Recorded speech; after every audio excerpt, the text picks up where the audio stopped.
Hello friends, Vishnu Shalini latest review. Satyabhama പറയുക, ഇനി എന്ത് സങ്കടപ്പെടാനാ?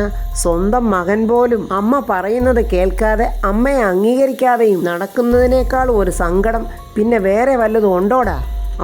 അമ്മ പറയുന്നത് കേട്ടാൽ പെട്ടെന്ന് രാഘവേട്ട നിർത്ത്. ഇത് നമ്മുടെ വീടൊന്നും അല്ല, ചുറ്റുമുള്ളതേ നമ്മുടെ നാട്ടുകാരുമല്ല, നമ്മളിവിടെ വന്ന് താമസിക്കുന്നവരാ. പച്ച മലയാളത്തിൽ പറഞ്ഞാലേ വരത്തന്മാര്. അങ്ങനെ വന്ന് താമസിക്കുന്നവരെ മിനിമം പാലിക്കേണ്ട ചില കാര്യങ്ങളൊക്കെ ഉണ്ട്. അമ്മയ്ക്കും മോനും വല്ല ബോധമുണ്ടോ? ചുറ്റുവട്ടത്തുള്ളവർക്കേ ശല്യം വരാതെ ജീവിക്കണം. അതിനി അമ്മയും മോനും തയ്യാറാണെങ്കിൽ മാത്രമേ ഞാനിവിടെ നിൽക്കുന്നുള്ളൂ. ഇല്ലെങ്കിൽ ഇപ്പം ഞാൻ ഈ വീട്ടിൽ നിന്ന് ഇറങ്ങും. ഞാനിവിടെ നിന്ന് ഇറങ്ങിക്കഴിഞ്ഞാൽ പിന്നെ നിങ്ങൾ എന്നെ ഇങ്ങോട്ട് വലിച്ചു കയറ്റാതെ വിചാരിച്ചാൽ പോലും ഞാനിങ്ങോട്ട് കയറത്തില്ല. അതുകൊണ്ട് രണ്ടുപേരും ഇവിടെ വെച്ചത് നിർത്തുന്നതാണ് നല്ലത്. അല്ല രാഘവേട്ട, ഞാൻ ഒന്ന് മിണ്ടാതിരിക്കുന്നുണ്ടോ നീ? സത്യാമ്മ വിചാരിച്ചില്ല രാഘവേട്ടൻ ഇങ്ങനെയൊക്കെ ചൂടാകുമെന്ന്. സത്യാമ്മ രാഘവേട്ടനെ ദേഷിച്ചൊന്ന് നോക്കിയിട്ട് അടുക്കളയിലോട്ടങ്ങ് പോവുകയാണ്. എല്ലാം തൊലഞ്ഞ് നാടും വിട്ട് വന്ന് കിടക്കുക. എന്നിട്ട് സ്വസ്ഥതയുണ്ടോ നോക്ക്. ഇത് എവിടെ ചെന്ന് അവസാനിക്കുമോ എൻ്റെ ഭഗവാനെ? ചുമ്മാതെ മനുഷ്യനെ മെനക്കെടുത്താനായിട്ട്. വിഷ്ണു എന്ത് പറയണം, എന്ത് ചെയ്യണം ഒന്നും അറിയില്ല. വിഷ്ണുവിന് സത്യങ്ങൾ തുറന്നു പറയാനും പറ്റില്ല. വിഷ്ണു ഇങ്ങനെ സങ്കടത്തോടെ അവിടെ നിൽക്കുവാണ്. കുടുംബശ്രീ ഹോട്ടലിൽ ശാരദാമ്മയും ശാന്തയും കൂടി ജോലി തിരക്കിലാണ്. ശാരദാമ്മ പച്ചക്കറികളൊക്കെ അരിയുന്ന, ശാന്തയാണെങ്കിൽ എന്തൊക്കെയോ പാചകമൊക്കെ ഇങ്ങനെ ചെയ്തു വെക്കുന്നുണ്ട്. ഓരോരുത്തരും ഓർഡർ ചെയ്ത പലഹാരങ്ങളുടെ കണക്കും എന്തൊക്കെയാ വേണ്ടതെന്നും എന്നൊക്കെ ശാരദാമ്മ തിരക്കുന്നുണ്ട്. ഊണിൻ്റെ തിരക്കിനിടയിലെ ശാന്തയെ നീ അതൊന്നും മറക്കല്ലേ. ഇല്ല ശാരദാമ്മേ, ആ കമ്പനിക്കാർ 40 പഴംപൊരിയുടെ ഓർഡർ തന്നിട്ടുണ്ട്. എനിക്കാണെങ്കിൽ ഇപ്പോൾ പണ്ടത്തെ പോലെയല്ല ഓർമ്മയിൽ വെച്ച് സൂക്ഷിച്ചിട്ട് പഴയതുപോലൊന്നും ഓടി നടന്ന് ചെയ്യാൻ വയ്യ. നമുക്ക് കൂടുതൽ ഉത്തരവാദിത്വമൊക്കെ ഉണ്ടെന്നും കരുതി നമ്മുടെ പ്രായത്തിന് മാറിയൊന്നും നിൽക്കാൻ പറ്റത്തില്ലല്ലോ. അപ്പോഴവിടേക്ക് ബ്ലോക്ക് ഓഫീസറുടെ കാർ വരുന്നുണ്ട്. ആ ബ്ലോക്ക് ഓഫീസർ വന്ന് ശാരദാമ്മയോട് പറയുന്നു, എനിക്ക് മധുരം കുറച്ചൊരു ചായ വേണം. അല്ല, ഇത് ആര്? സാറെന്താ ഈ വഴിക്കൊക്കെ? ഇവിടെ അടുത്ത് എൻ്റെ ഒരു ബന്ധു താമസിക്കുന്നുണ്ട്, അവിടെ നിന്ന് വരേണ്ട ഒരു ആവശ്യമുണ്ട്. അതിനെന്താ സാറ് ഇരിക്കി, ഞാൻ ചായ എടുക്കാം. ശാന്തേ, സാറിന് കഴിക്കാൻ എന്താ വേണ്ടതെന്ന് ചോദിച്ച്, അയ്യോ എനിക്ക് കഴിക്കാനൊന്നും വേണ്ട, ഞാൻ പുറത്തുനിന്ന് അങ്ങനെ ഒന്നും കഴിക്കാറില്ല. ആകെയുള്ള ഒരു ദുശീലം എന്തോന്ന് വെച്ചാൽ ഇങ്ങനെ ഇടയ്ക്കിടയ്ക്കുള്ള ഒരു ചായ കൂടിയാണ്. ശാരദാമ്മ പറയുക, സാറേ ഞാനെന്നൊരു അപേക്ഷ കൊടുത്തിട്ടുണ്ടായിരുന്നല്ലോ കുടുംബശ്രീ ഉൽപ്പന്നങ്ങളെ ചെറിയൊരു യൂണിറ്റിനെ. അത് ഞാൻ പാസ്സാക്കിയിട്ടുണ്ട്. ശാരദ ഇന്നോ നാളെ ഓഫീസിലോട്ടൊന്ന് വന്നാൽ മതി. ഞാൻ സാറിനെ അങ്ങോട്ടൊന്ന് വന്ന് കണ്ട് ഒരു കാര്യം പറയാനിരിക്കുമായിരുന്നു. എനിക്കിപ്പോൾ ആ ലോൺ കിട്ടിയില്ലെങ്കിലും എൻ്റെ കാര്യങ്ങളൊക്കെ നടക്കും. പക്ഷേ അതുകൊണ്ട് ഉപകാരപ്പെടുന്ന ഒരാളുണ്ട്, സത്യഭാമ. ഈ കഴിഞ്ഞ ദിവസം വരെ നല്ല രീതിക്ക് കഴിഞ്ഞിരുന്ന അവർക്കൊരു നല്ല ക്ഷീണം വന്നിരിക്കുക. ഇപ്പോൾ മുന്നോട്ട് കഴിഞ്ഞു പോകണമെങ്കിൽ മറ്റുള്ളവരെ ആശ്രയിക്കേണ്ട ഒരവസ്ഥ വന്നിരിക്കുക. ശാരദാമ്മ ഇങ്ങനെ സത്യഭാമയെക്കുറിച്ച് പറയുമ്പോഴേ ബ്ലോക്ക് ഓഫീസറുടെ മുഖമൊക്കെ അങ്ങ് മാറി. അവരുടെ നല്ല സമയത്തുള്ള ജീവിത രീതി കണ്ട് മനസ്സിലാക്കിയ എനിക്ക് അതൊട്ടും സഹിക്കാൻ പറ്റുന്നില്ല. അതുകൊണ്ട് എനിക്ക് പാസ്സാക്കിയ ആ ലോൺ സത്യാമ്മയ്ക്ക് കൊടുക്കാൻ സാറൊന്ന് സഹായിക്കണം. സാർ ഒന്നും വിചാരിക്കരുത്, ഇതെൻ്റെ ഒരു അപേക്ഷയാണ്. ശാരദേ, ഇതുപോലെ സഹായം കിട്ടിയൊരു യൂണിറ്റ് തുടങ്ങാൻ പാവങ്ങൾ ഒരുപാട് നിൽപ്പുണ്ട്. ശാരദയ്ക്ക് വേണ്ടെങ്കിൽ വേണ്ട, പക്ഷേ അതൊരിക്കലും സത്യഭാമയായിരിക്കില്ല. സാറേ, അവരുടെ അവസ്ഥ ഇപ്പോൾ ഭയങ്കര ദയനീയമാണ്. ജീവിക്കാനായിട്ട് മറ്റുള്ളവരുടെ മുൻപിൽ കൈനീട്ടേണ്ട അവസ്ഥ വന്നിരിക്കുക. വീട് പോയി, സ്ഥലം പോയി, ഉണ്ടായിരുന്ന പാരമ്പര്യ വസ്തുക്കളെല്ലാം നഷ്ടപ്പെട്ടു. ഇനി ഒരേ ഒരു മാർഗം ഇങ്ങനെയൊക്കെയുള്ള ജോലികളാ. ഇതൊക്കെ അവരുടെ അടവുകളാ ശാരദേ. ഒരു സുപ്രഭാതത്തിൽ എല്ലാം നഷ്ടപ്പെട്ടുവെന്ന് പറഞ്ഞ് ബോധ്യപ്പെടുത്താൻ ശ്രമിച്ചാലേ ഞാനൊന്നും വിശ്വസിക്കത്തില്ല. പണ്ടത്തെ പലിശപ്പണിയിലെ എന്തെങ്കിലും അന്വേഷണം വരുന്നുണ്ടായിരിക്കും. ഉള്ളതൊക്കെ പോകാതിരിക്കാൻ വേണ്ടിയുള്ള ഒളിപ്പിക്കലായിരിക്കും ഇതൊക്കെ. അല്ലെങ്കിൽ ഇത്രയും വലിയ നിലയിൽ കഴിഞ്ഞ് അവർക്ക് ഇത്ര പെട്ടെന്ന് ഇത്ര വലിയൊരു അധപ്പതനം വന്നു എന്ന് പറഞ്ഞാൽ നിങ്ങളെല്ലാവരും വിശ്വസിക്കുമായിരിക്കും. പക്ഷെ ഞാൻ വിശ്വസിക്കത്തില്ല. അതുകൊണ്ട് തന്നെ അവർക്ക് ഈ ലോൺ ഞാൻ കൊടുക്കത്തുമില്ല. അത് കേട്ടുണ്ട് ശാലിനി അങ്ങോട്ട് വരുന്നുണ്ട്. ശാലിനി ചോദിക്കുക, അങ്ങനെ ഒരു കടുംപിടുത്തം പിടിക്കണോ സാറേ? പിടിക്കാതെ പിന്നെ എങ്ങനെയാ? അവരെന്നോട് ചെയ്തതൊക്കെ എൻ്റെ കൺമുന്നിൽ നിൽക്കുക. എന്നിട്ട് അതൊക്കെ മറന്നിട്ട് ഞാൻ അവർക്ക് ലോൺ കൊടുക്കാനോ? ശാരദാമ്മ പറയാ, സാറേ ഇത് സർക്കാരിൻ്റെ പണമല്ലേ, അത് അർഹതപ്പെട്ടവർക്ക് കൊടുക്കണമെന്ന് നിയമമുള്ളതല്ലേ. അതെ ശാരദ, നിങ്ങൾ ചായക്കച്ചവടം നടത്തുവാണെങ്കിൽ അതങ്ങ് നടത്തിയാൽ മതി. എൻ്റെ അധികാര പദവിയിലേ കയറി കൈയിടാനൊന്നും വരണ്ട. ആർക്ക് ലോൺ കൊടുക്കണം കൊടുക്കണ്ട എന്നുള്ളത് തീരുമാനിക്കാനുള്ള അവകാശം എനിക്കാണുള്ളത്. എൻ്റെ തലയ്ക്ക് മുകളിലുള്ള ഉദ്യോഗസ്ഥന്മാരെ വരെ ഞാൻ എൻ്റെ ചൊൽപ്പടിക്കാണ് നിർത്തുന്നത്. അങ്ങനെയുള്ള എൻ്റെ അടുത്ത ഒരു ചായക്കട നടത്തുന്ന ചായക്കടക്കാരി എന്നെ നിയമം പഠിപ്പിച്ചുകൊണ്ട് വരുന്നത്. അത് കേട്ടിട്ട് ശാലിനിക്ക് സഹിക്കുവോ? ശാലിനി പറയുക, നിയമം പറയാൻ വലിപ്പച്ചെറുപ്പത്തിൻ്റെയും വിദ്യാഭ്യാസത്തിൻ്റെ കാര്യത്തിലൊന്നും ആവശ്യമില്ല. കുറച്ച് വിവരം ഉണ്ടായാൽ മതി. പറയുന്ന കാര്യങ്ങൾക്ക് വ്യക്തമായ ന്യായവും ഉണ്ടായിരിക്കുകയും വേണം. എൻ്റെ അമ്മയ്ക്ക് പാസ്സായ ലോൺ സത്യാമ്മയ്ക്ക് കൊടുക്കാൻ പറ്റുമോ എന്നുള്ളതല്ലേ ചോദിച്ചുള്ളൂ. ചായക്കച്ചവടം നടത്തുന്ന സ്ത്രീ നിയമം പറഞ്ഞു എന്നും പറഞ്ഞ് അമ്മയെ ആക്ഷേപിച്ചത് നിങ്ങളാണ്. ഒരു സ്ത്രീയെ പൊതുസ്ഥലത്തിൽ വെച്ച് അപമാനിക്കാൻ ശ്രമിച്ചാൽ ആ കേസ് എവിടം വരെ പോകുമെന്ന് ബഹുമാനപ്പെട്ട ബ്ലോക്ക് ഓഫീസർക്ക് വല്ല നിശ്ചയവും ഉണ്ടോ? പെട്ടെന്ന് അയാൾ അങ്ങ് എഴുന്നേറ്റിട്ട് പറയുക, എന്നെ എന്താ പേടിപ്പിക്കുവാണോ? ജീവിതകാലം മുഴുക്ക ഞാൻ ആ കസേരയിൽ ഇരുന്നോളാവുന്നേ ഞാൻ ആർക്കും വാക്ക് കൊടുത്തിട്ടില്ല. എനിക്ക് ശരിയെന്ന് തോന്നുന്ന കാര്യങ്ങളൊക്കെ ഞാൻ ചെയ്യും. അതിനിപ്പോൾ എൻ്റെ മുന്നിൽ നിന്ന് സംസാരിക്കുന്നത് മജിസ്ട്രേറ്റാണോ കളക്ടറാണോ എന്നൊന്നും ഞാൻ നോക്കത്തില്ല. ഞാൻ ആ കസേരയിൽ ഇരിക്കുന്നിടത്തോളം കാലം സത്യഭാമയ്ക്ക് ഞാൻ ആ ലോൺ കൊടുക്കത്തില്ല. ഇനി ഞാനറിയാതെ ഏതെങ്കിലും വഴി ഉപയോഗിച്ച് അവർക്ക് ലോൺ കൊടുക്കാൻ ശ്രമിച്ചാൽ എൻ്റെ പിടിപാട് വെച്ച് ഞാനതങ്ങ് തടയും. ഇപ്പോൾ ശാരദയ്ക്ക് പാസ്സായ ലോണ് വരെ ഞാൻ അങ്ങ് റദ്ദാക്കുകയും ചെയ്യും. വാശിയുടെ കാര്യത്തിലേ ഞാനൊരല്പം പെസക. അതെന്നെ അടുത്തറിയാവുന്നവർക്കൊക്കെ നല്ലതുപോലെ അറിയാം. ബ്ലോക്ക് ഓഫീസറും കളക്ടറും അത്ര അടുത്തല്ലാത്തതുകൊണ്ടായിരിക്കാം എനിക്ക് നിങ്ങളെ അങ്ങോട്ട് അടുത്തറിയാതെ പോയത്. എങ്കിലും നിങ്ങൾക്കെന്നെ മനസ്സിലായി കാണുമല്ലോ. ജില്ലാ കളക്ടർ ശാലിനി വിഷ്ണു. അയ്യോ, അത് കേട്ടതും ബ്ലോക്ക് ഓഫീസറുടെ കിളി അങ്ങ് പോയി. നിങ്ങൾ കുറച്ചു മുമ്പ് പറഞ്ഞല്ലോ ഈ ചായക്കടക്കാരി.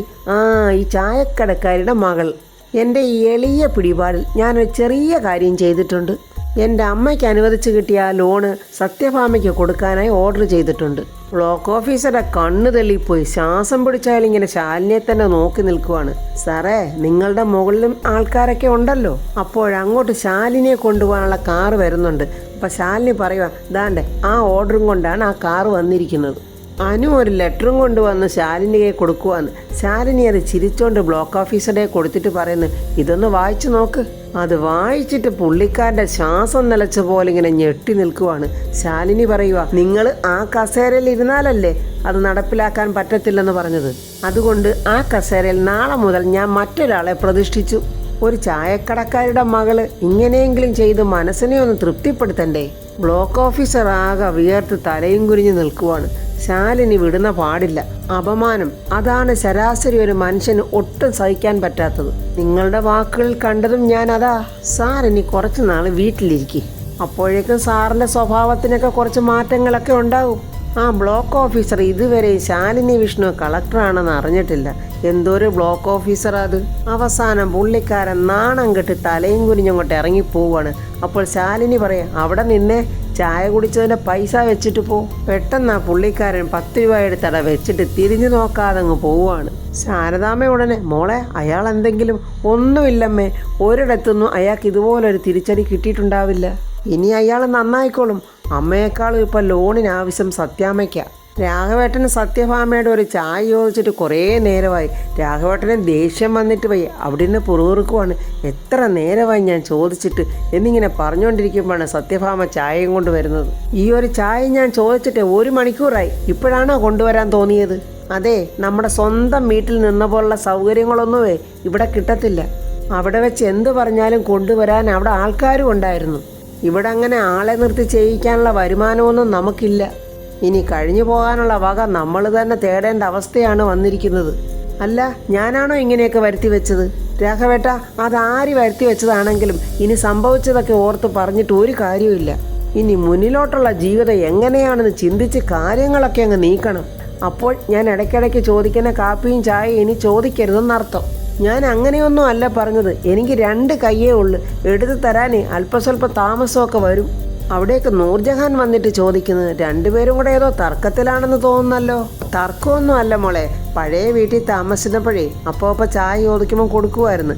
ഇപ്പോൾ എടുത്തു കൊടുക്കാൻ കുറച്ച് താമസിക്കുന്നു, 2 കയ്യേ ഉള്ളു എന്നൊക്കെ പറഞ്ഞതായിരുന്നു. വീട് നിറയെ വേലക്കാരും ഒക്കെ ആയിട്ട് താമസിച്ചിരുന്ന ആ സൗകര്യം ഇനി ഉണ്ടാവില്ലെന്ന് പറഞ്ഞു കൊടുക്കണ്ടേ മോളെ? രാഘവേട്ടൻ ചോദിക്കുന്നു, അല്ല മോളെന്തോ കൈ പാത്രമൊക്കെ ആയിട്ട് വന്നത്? ഇത് കുറച്ച് ബിരിയാണിയാ. ഇന്ന് എന്നെ കാണാനേ ചെറുക്കനും കൂട്ടരും ഒക്കെ വന്നിരുന്നു. അതിൻ്റെ ആഘോഷത്തിൻ്റെ ബിരിയാണിയാ. എനിക്കാണെങ്കിൽ ഇപ്പം തന്നെ ഒരു കല്യാണം വേണ്ടെന്നാ. പഠിത്തമൊക്കെ കഴിഞ്ഞ് സ്വന്തം കാലിൽ നിൽക്കാറാകുമ്പോൾ മതിയെന്നാ ഞാൻ പറഞ്ഞത്. പക്ഷെ എന്ത് ചെയ്യാനാ, ബാപ്പച്ചിയും ഉമ്മച്ചിയും കേൾക്കണ്ടേ? അപ്പോൾ ചെറുക്കൻ കൂട്ടർ വന്നതിൻ്റെ ബിരിയാണിയാ അല്ലേ? പക്ഷേ സത്യമേ, എനിക്കിതൊന്നും അങ്ങോട്ട് ഇഷ്ടമല്ല. എനിക്ക് നിങ്ങളുടെയൊക്കെ കല്യാണം കൂടുന്ന ഇഷ്ടം. നല്ല വാഴയിലെ ഇഞ്ചിക്കറിയും പുളിശ്ശേരിയും അവിയലും തോരനും പപ്പടവും എല്ലാം കൂടി ഇങ്ങനെ കുഴച്ച് ഉണ്ണുന്നതാണ് എനിക്കിഷ്ടം. ഇനി സത്യാമ്മയ്ക്ക് എവിടെങ്കിലും കല്യാണം ഉണ്ടെങ്കിൽ എന്നെ കൂടെ വിളിക്കണേ. അതിനെന്താ, വിളിക്കാമല്ലോ. അതും അല്ലെങ്കിൽ മോക്കൂടെ ഒരു സദ്യ തന്നെ ഇങ്ങോട്ട് ഉണ്ടാക്കി തന്നാൽ മതിയല്ലോ. ഇതാണ് എൻ്റെ സത്യാമ്മ. എന്നാലും ഞാനിനി അങ്ങോട്ട് ചെല്ലട്ടെ. വന്നവരൊക്കെ പോകുമ്പോൾ ഞാൻ അവിടെ ഇല്ലായിരുന്നെങ്കിൽ അതിനും ഒരു പരാതി കേൾക്കേണ്ടി വരും എന്നും പറഞ്ഞ് നൂർജഹാൻ അങ്ങ് പോയി. പാവം കുട്ടി, അവൾക്ക് ആ കല്യാണത്തിലൊന്നും ഒട്ടും താല്പര്യമില്ല. ബാപ്പയും ഉമ്മയും കൂടെ നിർബന്ധിച്ച് കെട്ടിക്കുക. ഇവർക്കൊന്നും ഈ പഠിപ്പിലും ഒന്നും വലിയ കാര്യമൊന്നുമില്ല. എങ്ങനെങ്കിലും ഒന്ന് കെട്ടിച്ചു വിട്ടാൽ മതിയെന്ന്. നമ്മുടെ മോൻ വിഷ്ണുവിനാണെങ്കിൽ പഠിക്കാൻ വിട്ടാൽ പഠിക്കാൻ മടിയായിരുന്നു. ഇവിടെ നോക്കിക്കേ, ഈ കൊച്ചിനാണെങ്കിൽ പഠിക്കാനാണ് ആഗ്രഹം. എന്ത് ചെയ്യാനാ, ഓരോരുത്തർക്കും ഓരോ യോഗം. അവിടേക്കപ്പോൾ ഒരു ഓട്ടോറിക്ഷ വരുന്നുണ്ട്. ഓട്ടോറിക്ഷയിലെ ശാരദാമ്മയും ശാലിനിയും പപ്പിമോളും സത്യമോളും ഇറങ്ങി വരുന്നുണ്ട്. കൊച്ചുമക്കൾ രണ്ടുപേരും അച്ചച്ചാന്നും പറഞ്ഞ് ഓടി വന്ന് കെട്ടിപ്പിടിക്കുന്നു. മക്കൾ അച്ചച്ചനെ കാണാൻ വന്നതാണോ? ഞങ്ങൾ ഈ പുതിയ വീടൊക്കെ ഒന്ന് കാണാൻ വന്നതാ. സത്യാമ്മ എവിടെയാ രാഘവേട്ട എന്ന് ശാരദാമ്മ ചോദിക്കുമ്പോൾ അകത്തുണ്ട്. ഞാൻ എന്നാൽ അവിടെ പോയി കണ്ടോളാം എന്നും പറഞ്ഞ് ശാരദാമ്മ അകത്തോട്ട് പോവുകയാണ്. ശാലിനിയോട് രാഘവേട്ടൻ ചോദിക്കുന്ന, മോളെന്താ അവിടെ തന്നെ നിൽക്കുന്നത്? കുഴപ്പമില്ലച്ചാ, ഞാനിവിടെ നിന്നോളാം. എനിക്കറിയാം മോളെ, ഭാമ എങ്ങനെ പ്രതികരിക്കും എന്നുള്ളത് അറിയാത്തത് കൊണ്ടാണ് മോളിങ്ങനെ നിൽക്കുന്നതെന്ന് എനിക്കറിയാം. എന്തെല്ലാം സംഭവിച്ചാലും ഭാമയുടെ മനസ്സിൽ നിന്നും താനെന്ന ഭാവം മാറില്ല മോളെ. അത് രക്തത്തിൽ അലിഞ്ഞു പോയിട്ടുള്ളതാ. അത് എന്ന് അവളിൽ നിന്നത് വിട്ടുപോകുന്നോ അന്നേ അവൾ നന്നാവത്തുള്ളൂ. അന്നേ ഈ കുടുംബവും രക്ഷപ്പെടത്തുള്ളൂ. അടുക്കളയിൽ പാചകം ചെയ്തുകൊണ്ടിരുന്ന സത്യഭാമയുടെ അടുത്തോട്ട് ശാരദാമ്മ ചെല്ലുകയാണ്. ഇങ്ങോട്ടൊന്ന് വരണമെന്നും എല്ലാവരെയും ഒന്ന് കാണണമെന്നൊക്കെ 2 ദിവസം കൊണ്ട് ആഗ്രഹിക്കുവാണ്. ഇന്നാ അതിനൊന്ന് സമയം കിട്ടിയത്. സത്യാമ്മ പുളിയിഞ്ചി ഉണ്ടാക്കുവാണോ? രാഘവേട്ടന് പുളിയിഞ്ചി എന്ന് വെച്ചാൽ വലിയ ഇഷ്ടമാണ്. അതുകൊണ്ടൊന്നും ഉണ്ടാക്കാന്ന് വിചാരിച്ചതാ. വിഷ്ണുവും പുറത്തുനിന്നാണല്ലോ അധികം ഭക്ഷണം കഴിക്കുന്നത്. അതുകൊണ്ട് അവൻ്റെ ഇഷ്ടങ്ങളൊന്നും ഇപ്പം ഞാൻ നോക്കാറേ ഇല്ല. പുറത്തുനിന്ന് ഭക്ഷണം കഴിച്ച് രുചി പിടിച്ചവർക്ക് സ്വന്തം അമ്മ വെക്കുന്ന ഭക്ഷണം കഴിക്കാൻ രുചിക്കുറവായിരിക്കും. പ്രത്യേകിച്ചും വെക്കാൻ അറിയാവുന്നവർ വെച്ച് കൊടുക്കുമ്പോൾ സത്യഭാമ ശാരദാമ്മയെ കുത്തി കുത്തി പറയുവാണെന്ന് ശാരദാമ്മയ്ക്ക് മനസ്സിലായി. അവിടെയോട്ട് വന്നു കഴിഞ്ഞാൽ വിഷ്ണു ഒന്നും കഴിക്കാറില്ല. ഭക്ഷണം വിളമ്പി വെച്ച് അച്ഛനും അമ്മയും കാത്തിരിക്കുന്നു എന്നും പറഞ്ഞ് വിഷ്ണു ഇഞ്ഞ് പോരും. സത്യാമ്മ ഈ പുളിയിഞ്ചിക്കകത്ത് അല്പം ശർക്കരയുടെ ചേർത്താൽ രുചി കൂടും. ശർക്കരയുണ്ടോ? ഇനി കൊണ്ടാ ഞാനിടാം. ഞങ്ങളുടെ പാചകക്കൂട്ടുകാരുടെ രഹസ്യങ്ങളിലൊന്നാണ് ശർക്കര. സത്യഭാമയ്ക്ക് തീരെ ഇഷ്ടമില്ലാത്ത പോലെ ഇവിടെ ശർക്കരയൊന്നുമില്ല. എരിവിൻ്റെ കാര്യത്തിലല്ലേ. ഇനിയിപ്പോൾ രാഘവേട്ടന് കുറച്ച് കുത്തലുണ്ടായാലും കഴിച്ചോളൂ. ഇത്രയും നാൾ ഞാൻ ഇങ്ങനെയൊക്കെ തന്നെയല്ലേ വെച്ച് കൊടുത്തത്. ഇനി അങ്ങോട്ടും ഇങ്ങനെയൊക്കെ തന്നെ കഴിക്കട്ടെ. കൂടുതൽ രുചി പിടിച്ചു പോയാലേ മകനെ പോലെ അച്ഛനും പുറം ഭക്ഷണം തേടി അങ്ങ് പോകും. അല്ല, ചോദിച്ചില്ല, ശാരദാമ്മ ഒറ്റയ്ക്കാണോ വന്നത്? അല്ല, കൂടെ ശാലിനിയും പപ്പിയും സത്യമോളും ഉണ്ട്. അത് കേട്ടപ്പോൾ സത്യഭാമ പെട്ടെന്ന് അവരെ കാണാനായിട്ട് പുറത്തോട്ട് വരുവാണ്. പപ്പിമോള് പെട്ടെന്ന് സത്യാമ്മയെന്നും പറഞ്ഞ് കയറിയാൻ കെട്ടിപ്പിടിക്കുവാണ്. നിനക്കിപ്പോൾ സത്യാമ്മയൊന്നും വേണ്ട ഇല്ലേ? വേണമല്ലോ സത്യാമ്മേ, അതുകൊണ്ടല്ലേ കാണാൻ വന്നത്. ശാരദാമ്മ പറയുക, സത്യാമ്മേ, ഞങ്ങൾ വന്നതിൻ്റെ പ്രധാന കാരണം മറ്റൊന്നാണ്. സത്യാമ്മ കുടുംബശ്രീ വഴി ബ്ലോക്കിലൊരു ലോൺ വേണമെന്ന് ആവശ്യപ്പെട്ടിരുന്നല്ലോ. എന്തോ പലഹാര യൂണിറ്റ് തുടങ്ങാനോ മറ്റോ. അത് ശരിയായിട്ടുണ്ടെന്ന് പറയാൻ കൂടിയാണ് ഞങ്ങൾ വന്നത്. ഓ, അത് ശരി. ശാരദാമ്മ ഇപ്പോൾ ഹോട്ടൽ പണി നിർത്തിയിട്ട് ബ്ലോക്ക് ഓഫീസർ പണിയാണോ ചെയ്യുന്നത്? മാമേ, നീ എന്തൊക്കെയായി പറയുന്നത്? ശാരദാമ്മ വന്നത് നല്ലൊരു കാര്യം പറയാനല്ലേ? അല്ല രാഘവേട്ട, ആ ലോൺ കിട്ടുമോ ഇല്ലയോ എന്നുള്ളത് ഞാൻ ബ്ലോക്ക് ഓഫീസിൽ പോയി ചോദിച്ചു എന്നുള്ളത് സത്യമാണ്. എന്ന് വെച്ച് ആരുടെ ഔദാര്യമൊന്നും എനിക്ക് ആവശ്യമില്ല. ആരുടെയും വീട്ടിൽ നിന്ന് എനിക്ക് എടുത്തുകൊണ്ട് വന്ന് തരികയും വേണ്ട. എനിക്ക് അർഹതയുണ്ടെങ്കിൽ മാത്രം തന്നാൽ മതിയെന്നാണ് ഞാൻ പറഞ്ഞത്. ശാലിനി പറയുക, സത്യാമ്മേ, ഇതിനകത്ത് അർഹതയുടെയോ ഔദാര്യത്തിൻ്റെ കാര്യങ്ങളൊന്നുമില്ല. ഒരാളുടെയും വീട്ടിൽ നിന്ന് കൊണ്ടുവരേണ്ട കാര്യവും ഇല്ല. ഇത് സത്യാമ്മയ്ക്ക് അവകാശപ്പെട്ട ലോൺ തന്നെയാണ്. പക്ഷേ അതാദ്യം പാസ്സായത് എൻ്റെ അമ്മയ്ക്കാണെന്ന് മാത്രം. ശാലിനി ഇങ്ങനെ പറയുമ്പോൾ സത്യഭാമ ഒന്നും മിണ്ടാതെ അങ്ങനെ നിൽക്കുന്നുണ്ട്. അപ്പോൾ ഫ്രണ്ട്സ്, സത്യഭാമയുടെ സ്വഭാവത്തിന് ആ ലോൺ സ്വീകരിക്കുമെന്നൊന്നും എനിക്ക് തോന്നുന്നില്ല. അഥവാ സത്യഭാമ അത് സ്വീകരിച്ചാൽ സത്യഭാമയുടെ സ്വഭാവത്തിന് എന്തെങ്കിലുമൊക്കെ മാറ്റം വരുമെന്ന് പ്രതീക്ഷിച്ചുകൊണ്ട് നമുക്ക് അടുത്ത വീഡിയോയിൽ കാണാം. എൻ്റെ ഈ വീഡിയോ ഇഷ്ടപ്പെട്ടാൽ ലൈക്കും കമൻസും, സബ്സ്ക്രൈബ് ചെയ്യാത്തവർ സബ്സ്ക്രൈബ് ചെയ്യണേ.